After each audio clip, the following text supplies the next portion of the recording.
My name is Michael Amendola, and I'm a Senior Product Support Technician here at ASSA ABLOY. And today we will be discussing changing the handing of your Corbin Russwin ML20608 mortise lock in the field. Let's begin. The first step to changing the handing on your Corbin Russwin ML20608 mortise lock is to remove the red locking screw that is located on the bottom of the mortise lock body. I will go ahead and remove this.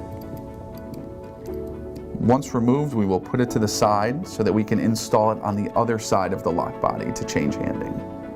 Note, the red locking screw designates which side of the mortise lock body is the secure side. The next step in changing handing is going to be to push in the latch as well as depressing the catch plate. Now we will pull out the latch to change the positioning and begin the handing of the lock.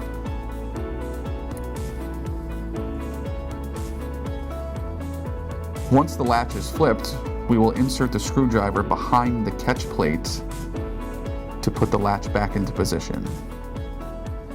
Now that the latch has been secured and has changed state, we will go ahead and flip over the mortise lock body to complete the handing process by installing the red locking screw on the other side of the lock body.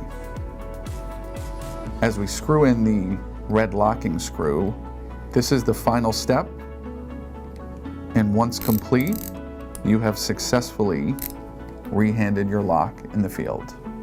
And that is how you change the handing on your Corbin Russwin ML20608 mortise lock. If you have additional questions, we can be reached at 1-800-810-9473. We look forward to hearing from you.